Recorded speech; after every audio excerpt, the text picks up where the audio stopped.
বিসমিল্লাহির রহমানির রহিম। আমার পাশে এটা ওয়ালটন এসির আউটডোর, এটা সার্ভিসের জন্য হচ্ছে কাস্টমার বলেছিল। কন্ডেন্সার হচ্ছে মোটামুটি ভালো হচ্ছে, ময়লা জমেছে।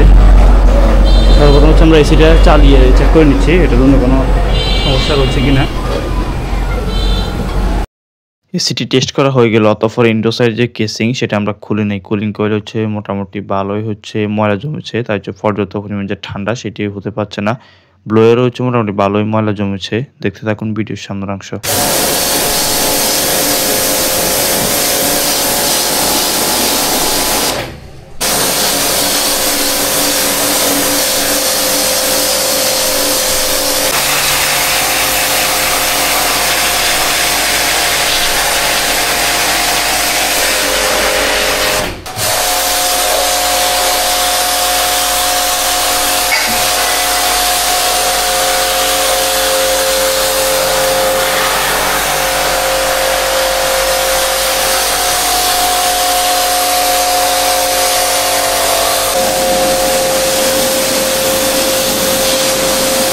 সার্ভিসিং এর পর কুলিং যে কয়েল এটা দেখতে পাচ্ছেন সম্পূর্ণ হচ্ছে পরিষ্কার দেখাচ্ছে, এবং ব্লোয়ার যেটি সেটা হচ্ছে আমরা সুন্দরভাবে হচ্ছে ক্লিন করে নেই। অতঃপর আউটডোর সাইডে এই আউটডোর জিনিস সেটা হচ্ছে সুন্দরভাবে ক্লিন করে নেব।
সার্ভিসিং এর কাজ শেষ হয়ে গেল, তারপর এসিটি চালিয়ে এটার কুলিং যে পারফরম্যান্স সেটা আমরা টেস্ট করে নিচ্ছি। এসি থেকে ভালো সার্ভিস পেতে নিয়মিত হচ্ছে এসির যে ফিল্টার সেটা হচ্ছে পরিষ্কার রাখুন। ধন্যবাদ, আল্লাহ হাফেজ।